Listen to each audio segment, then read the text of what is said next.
बड़की जीजी जल्दी से बाल छाट ले, एक काम से छुट्टी मिल जाए। आ दखना ही जीजी गइल हिन घासी के, अब हिन तक घसिया लेके ना आईनी।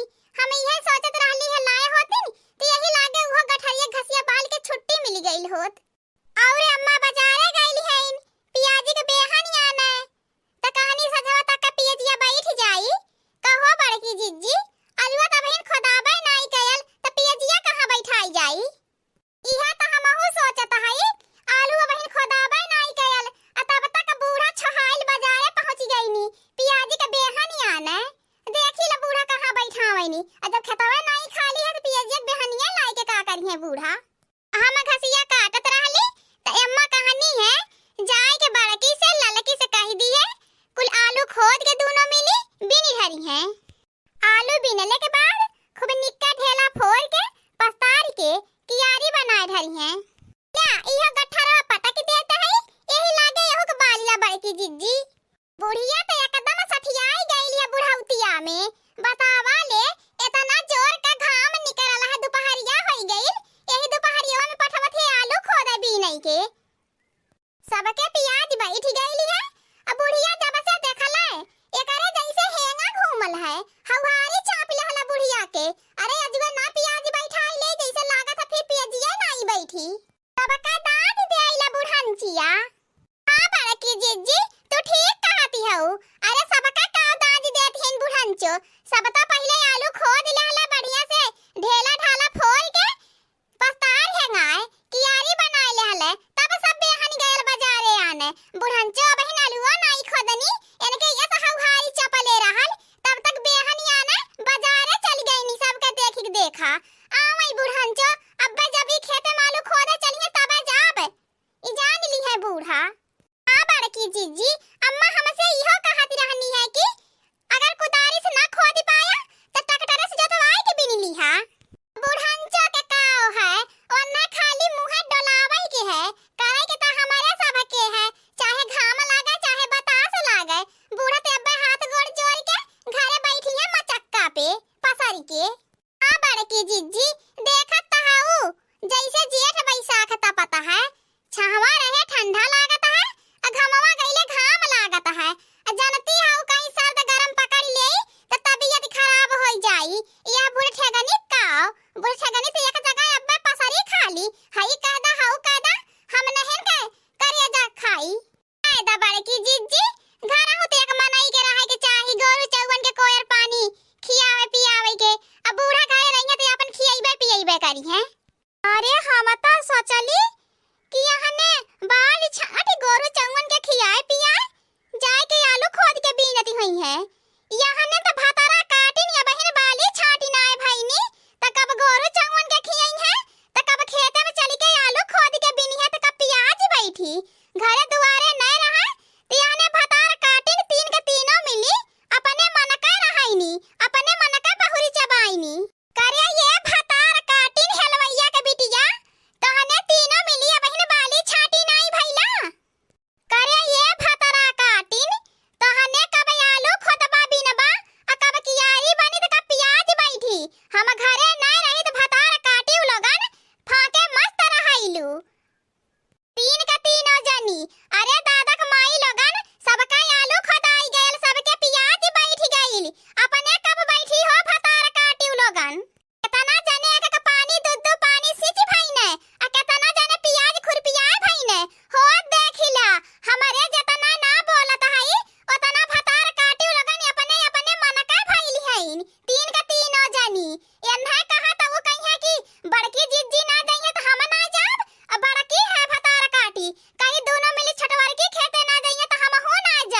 आलूआ नहीं गांव से पकाया बहन कच्चे है, तब तक बुढ़िया के प्याज बैठावले खौहारी चापी ले हल्ला।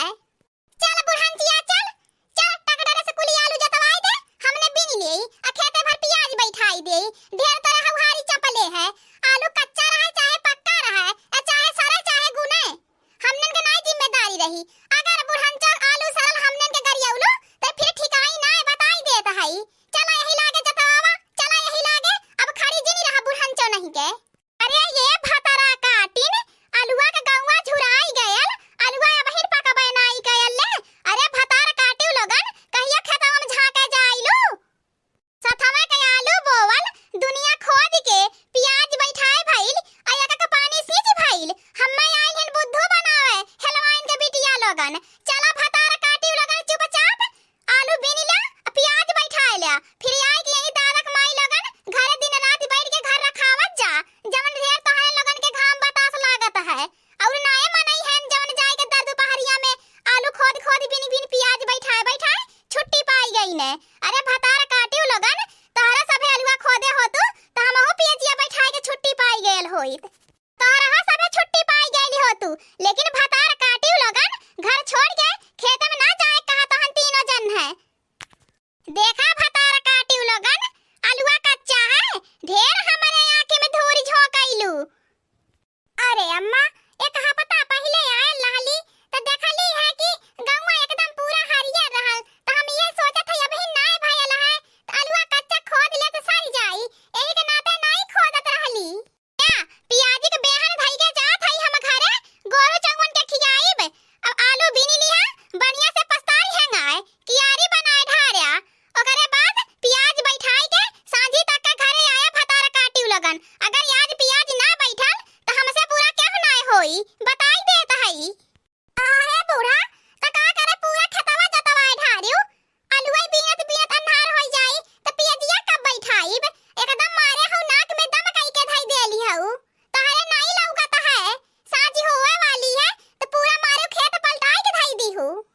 हम कुछ ना जानित, साझी तक के पूरे खेत के आलू बिनाए जाए के चाही आ प्याजिया बैठ जाए के चाही।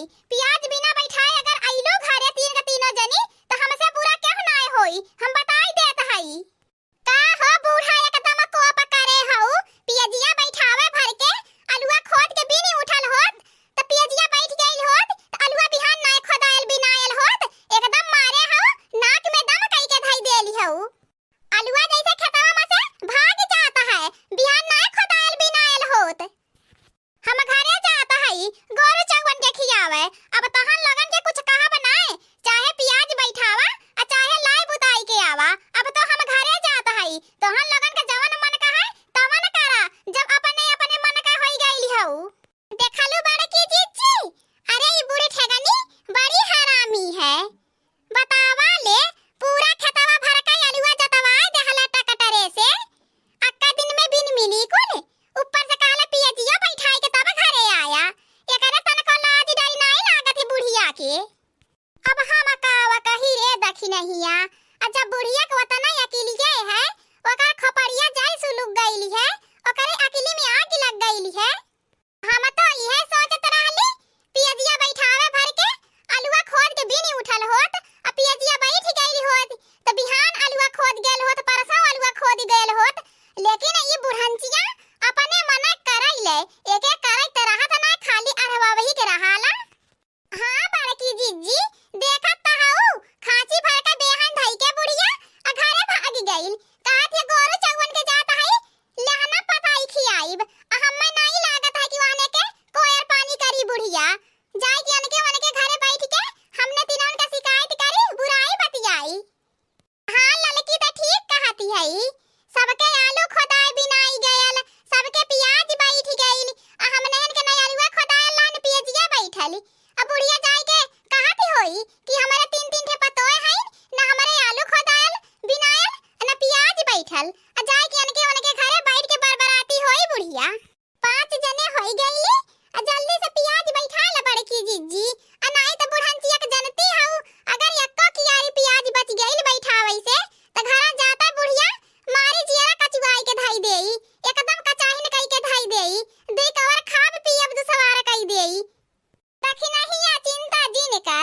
तना आलू रहल खेते भर के बिनी उठल त ई पियजिया का चीज है पलकिया झपकावत बैठ जाई। अब बुढ़ंचा के का होना त खाली चिल्लाई ही के है सिचहु खाती चिल्लाई है।